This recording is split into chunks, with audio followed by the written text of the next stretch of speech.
আজি আগমনীত সদৌ Assam journalist and digital media সন্থাৰ আহ্বায়ক কমিটি গঠন কৰা হয়। সদৌ অসম জাৰ্নেলিষ্ট এণ্ড ডিজিটেল মিডিয়াৰ কেন্দ্ৰীয় সভাপতি এ আলী আহমেদে আৰু লিপিকা তালুকদাৰ প্ৰশাসনিক সম্পাদিকাৰ নিৰুদ্দেশ মৰ্মে আজি আগমনীত জনতাৰ খবৰ 24 লাইভৰ অফিচত এখন আহ্বায়ক কমিটি গঠন কৰা হয়।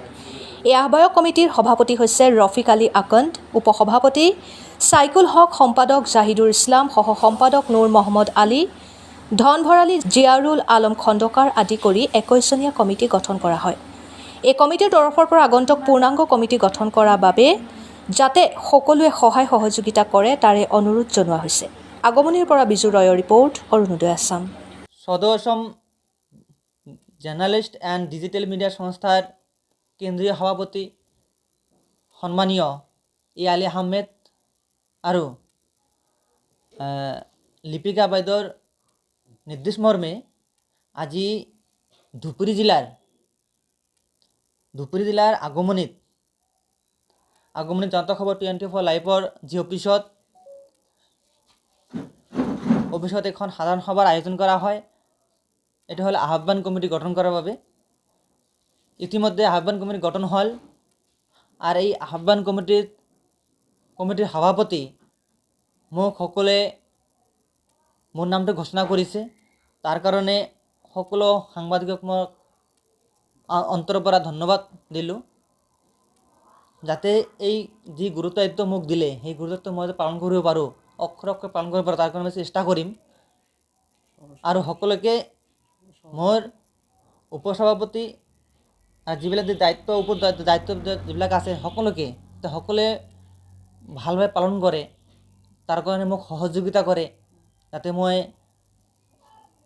যি দায়িত্ব দিলে গুৰু দায়িত্ব মই পালন কৰিব পাৰোঁ। আৰু আগন্তুক যে এই দায়িত্বৰ পৰা পূৰ্ণাংগ কমিটি যাতে ভালকৈ গঠন কৰিব পাৰোঁ, কেনেকৈ গঠন কৰিব পাৰোঁ বা কি উদ্দেশ্যত আমি গঠন কৰিব পাৰোঁ বা কি পদক্ষেপ ল'লে ভাল হ'ব, সকলোৱে যিবিলাক খালি আমি সভাপতি হৈছোঁ আমি অকলে নহয়, যিবিলাক সদস্য আছে ইয়াতে অন্তৰ্ভুক্ত হ'ল বা বাকীবিলাক যিবিলাক অহা নাই সকলোকে মই অনুৰোধ জনাম যাতে সকলোৱে মিলি আমাৰ এই সংগঠনটো শক্তিশালী কৰিম, যাতে আগন্তুক আমাৰ যি দুষ্কৃতিকাৰীয়ে আমাৰ ওপৰত যদি কোনোবাই আক্ৰমণ কৰে বা সত্যতা প্ৰচাৰ কৰিবৰ কাৰণে সাধাৰণ মানুহ তুলি ধৰাৰ যদি কোনো বাধা প্ৰদান কৰে, আমি তাৰ ওপৰত কেনেকৈ আমি একশ্যন ল'ব পাৰোঁ বা নিৰ্ভয়ে কেনেকৈ নিউজ প্ৰদান কৰিব পাৰোঁ বা বাতৰি পৰিৱেশন কৰিব পাৰোঁ, তাৰ ওপৰত কোনো বাধা নাহে। সেইকাৰণেই আমি এজ শক্তিশালী ৰূপে যাতে আমি আগন্তুক থিয় হ'ব পাৰোঁ আগন্তুক সময়ত, তাৰ কাৰণে সভা গঠন কৰা হ'ল। আৰু আগন্তুক পূৰ্ণাংগ গঠন কৰাৰ কাৰণে যাতে সকলোকে আহ্বান জনাম যাতে মোক সহযোগিতা কৰে। আৰু আকৌ আমাৰ কেন্দ্ৰীয় সভাপতি মহোদয় আৰু বাইদেউ মই আকৌ ধন্যবাদ জ্ঞাপন কৰিছোঁ ইমান ডাঙৰ এটা প্লেটফৰ্ম আমাক দিয়াৰ কাৰণে। আৰু সেই প্লেটফৰ্ম আমি অন্তৰ্ভুক্ত হৈছোঁ, সঁচাই আমি আনন্দিত। আৰু এই গুৰু দায়িত্বৰ কথা আমি এবাৰো কৈছোঁ, আকৌ এবাৰ ক'ম, সঁচাই এইটো গুৰু দায়িত্ব আমি জানো, কাৰণ ইমান ডাঙৰ এটা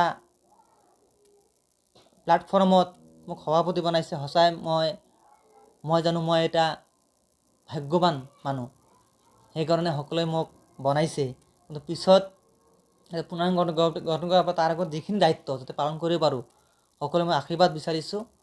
আৰু লগতে আজি এই সদৌ Assam journalist and digital media সংস্থাৰ ধুবুৰী জিলাৰ যি আহ্বায়ক কমিটি গঠন কৰা হ'ল তাৰ সভাপতি মই নিজেই ৰফিক আলী আকন্দ, আৰু সম্পাদক জাহিদুৰ ইছলাম, উপসভাপতি আছে চাইফুল হক, সহ সম্পাদক নুৰ মহম্মদ আলী, আৰু ধনভৰালী আছে জিয়াৰুল আলম, আৰু ইয়াত আছে উপদেষ্টা আছে কেইজন, নুৰুল হক আছে, জগবন্ধু আছে, আমি বেলেগো আৰু নাম ৰাখিছোঁ।